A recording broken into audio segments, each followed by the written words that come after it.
සසර පටන්නේන පිම්බල මහිමය මහමායාවන් හට බලවත් විය තිලෝතිලක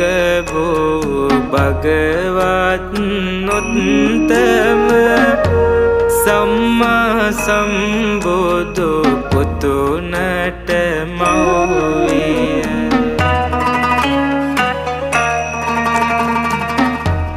නිසිකල් එළැඹෙන තුරු මග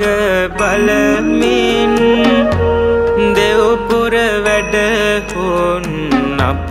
මහා භගවත් සුදුසු කලක් පැමිණිය වග දැනගත් මව්